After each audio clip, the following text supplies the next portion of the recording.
সকাল সকাল রান্না বান্না করে আমি সারা দিনটা খালি ঘুরলাম এবারই আর ওবারই। তো সারাদিনে আমি কিন্তু তোমাদের সাথে অনেক কিছু শেয়ার করি না, কিন্তু সেগুলো আজকে শেয়ার করব।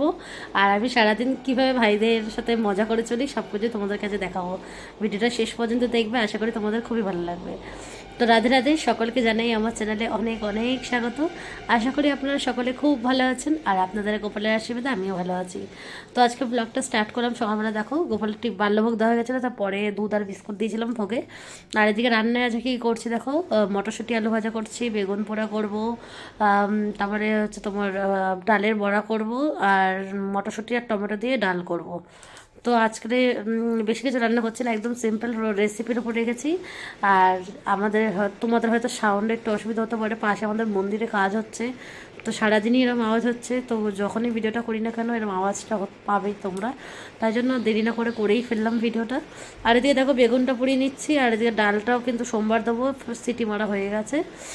আর আজকে যেতে তোমাদেরকে বলছিলাম যে আমি সারাদিন কিন্তু রান্নাবান্না করার পর আমার কাকিদের বাড়ি ঠাড়ি যাই। আর এখন যেহেতু বিয়ে, তো বিয়ের সব কিছু দেখানো তো তোমাদেরকে দেখাতেই হবে, ডেলি ব্লগ যেহেতু।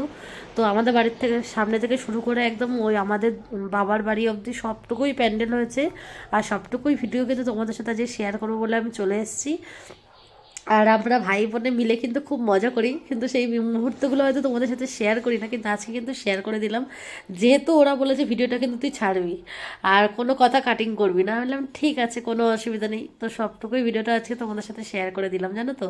তো তোমরা কিন্তু ভিডিওটা একটু মিস করো না, লাস্টে কিন্তু খুব মজা আছে। তো ভাই বোনের সম্পর্ক কিন্তু এরকমই মধুর হয়। তো যাই হোক, দেখো তোমাদের সাথে কথা বলতে বলতে আমার রান্নাবান্না কিন্তু একদম কমপ্লিট হয়ে গেছে। আর এদিকে আমার দেখো গোপালের ভোগ দর্শন করে না, ভোগ দর্শনের দুর্ভাগ্য কাটে। আর এদিকে আমিও ছাদে চলে গেলাম, প্রসাদ পেয়ে নিলাম। আর প্রসাদ পেতে পেতে শুনতে পাচ্ছি শঙ্খের আওয়াজ, উলুধ্বনির আওয়াজ। তো ছুটে চলে গেলাম, গিয়ে দেখলাম যে এই যে আমাদের সেই ভাইকে আজকে আইবুড়ো ভাত খাওয়াচ্ছে বড় মা। তা আমি তাই বলি যে এত আওয়াজ কোত্থেকে আসছে শাক শঙ্খের। আমি ভাবলাম আবার কে বিয়ে করে নিয়ে আসলো। তো এই যে ওদের বাড়িতে ওরা সেবা দিচ্ছে, মানে ওকে খাওয়াচ্ছে, তো ও এখন খাবে। তো আমিও ভিডিও করা হয়ে গেছে, আমিও চলে যাব। তো বাইরে বেরিয়েই দেখছি যে প্যান্ডেল এরকম হয়ে গেছে, সকালে বাইরে বেরোয়নি, আর এই যে বেরিয়ে দেখছি যে প্যান্ডেল হয়ে গেছে। তো ভাবলাম আজকে ব্লগটা তোমাদের সাথে অবশ্যই শেয়ার করা দরকার, কারণ তোমরা তাহলে জানবে কী করে আমাদের বাড়িতে কোথায় কি প্যান্ডেল হচ্ছে না হচ্ছে। তোমরা ব্লগটা এবার সাউন্ড দেওয়া শুরু হয়ে গেছে, তোমরা শোনো। এটা হচ্ছে খাওয়ার জায়গা হবে, তো অনেকটাই বড় প্যাসেজ আছে। তো এখানে 12খানা টেবিল বসবে, খুব সুন্দরভাবে আয়োজন করা হচ্ছে। আর পরে তো তোমাদেরকে দেখাবোই। আর এটা হচ্ছে আমাদের মন্দিরের গেট, জানোই তো আমাদের বাড়ির মন্দির। আর এইখানেও কিন্তু প্যান্ডেল হবে, আর এইখানেই কিন্তু বোনের বিয়েটা হবে। এই যে মন্দিরের সামনে যেখানে বাইক টাইকগুলো রাখা আছে, তখন এখানটা সুন্দর করে ডেকোরেশন করে দেওয়া হবে। আর এদিকে দেখো মন্দিরে এখন পুজো চলছে, দর্শন করলে তোমরা, এটা আমাদের রাধা গোবিন্দ মন্দির। আর তারপরে চলে যাচ্ছি কাকিদের বাড়ি। আর এখানে দেখো, এখানেও কিন্তু গায়ে হলুদ, চূড়াবৃদ্ধি এইসবগুলো সম্পন্ন হবে, বুঝতেই পারছো সারা বাড়িতেই প্যান্ডেল। আর এদিকে চলে যাচ্ছি কিন্তু আমরা ছোট কাকিদের বাড়িতে, এটা আমার সে কাকিদের বাড়ি। তো আমি তোমাদেরকে কোনোদিনই দেখাই না, কারণ আসার টাইমই পাই না। আর এই যাচ্ছি আমি কাকিদের বাড়ি। আর এই যে কাকিদের বাড়িতে সব লোকজন এখনই একটা দুটো করে এসে গেছে বিয়ের জন্য। তো আমি ভাবলাম একটু সামনেটা দেখিয়ে নিয়েছি। তো এটা হচ্ছে তো বাড়ির সামনেটা। তো এই যে তুলসী মঞ্চ কত সুন্দর দেখছো, ভালো লাগে দেখতে। এরকম যদি হয় না তুলসী মঞ্চগুলো, খুব সুন্দর লাগলে। এরকম হলে পরিক্রমা করতে খুব সুবিধা, আমাদের তুলসী মঞ্চটা পরিক্রমা করতে খুবই অসুবিধা। তো এই দেখো বাড়ির সামনেটাও কিন্তু প্যান্ডেল হয়ে গেছে। তোমাদেরকে একদিন বলছিলাম যে আমার কাকিদের কাছে কিন্তু অনেক পেঁপে হয়, তো দেখো কত পেঁপে দেখো।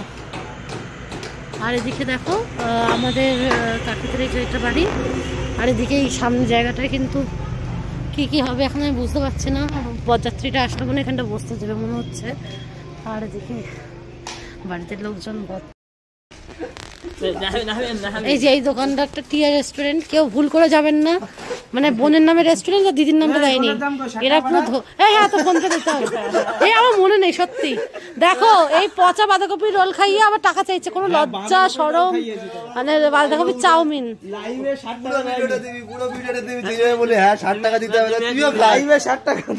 এই আমি কিন্তু খাইনি, এই লোকটা খেয়েছে আর আমার মা খেয়েছে, আমি না। আমার ইজ্জত খেয়েছে, তুই আমার 60 টাকা দে। তো ও যেটা বলছিল কিন্তু রোলের ব্যাপারটা, ওটা আমার মা দাদা খেয়েছে, আর সেই টাকাটা আমার ফোনপে করার কথা ছিল, সেটা আমি করতে ভুলে গেছি, কালকেই নিয়ে এসেছিল। তো ওই জন্য আমাকে তানা দিয়ে দিল। হ্যাঁ, আমি কিন্তু যা কিছু বলছিলাম যে পচা বাঁধাকপি, এগুলো কিন্তু সবই মিথ্যা কথা, এগুলো শুধুমাত্র কিছুক্ষণের আনন্দ উপভোগ করার জন্যই আর কি করছিলাম। তো যাই হোক, এরপরে আমি কিন্তু তারপরে বাড়ি চলে এসেছিলাম আর বিশ্রাম নিয়ে নিয়েছি, নিয়ে আর সন্ধ্যাবেলা এই যে সন্ধ্যা টন্ধা দিয়ে আরতি করে নিয়ে, আর এদিকে গোপালের জন্য আজকে আলুর চপ আর মুড়ি রাতের ডিনার। তাই জন্য একটু তাড়াতাড়ি করে করে নিচ্ছি, যাতে গোপালকে গরম গরম সেবা দিতে পারি। এখনই বাজে প্রায় 7:30। তো এই করে আর গোপালকে সেবা দিয়ে তোমাদের সাথে ভিডিও শেয়ার করতে, ভয়েস দিতে চলে আসলাম। আর তারপরে দেখো আরও কিন্তু চপ ভাজা হয়ে গেছে, সেগুলো কিন্তু প্রথম খেপে যেগুলো হয়ে গেছে সেগুলো কিন্তু গোপালকে ভোগ লাগিয়ে দিয়েছি। আর এটা লাস্টে তেল তেল আর বেসন কম কম ছিল, তো এরকম হয়ে গেছে। তো যাই হোক, এবার গোপালের ভোগ দর্শন করে আজকের মতন ভিডিওটা এখানেই শেষ করছি। কালকে আবার একটা নতুন ব্লগে দেখা হবে। ততক্ষণের জন্য রাধা মাধবের কৃপায় সকলেই ভালো থাকবেন।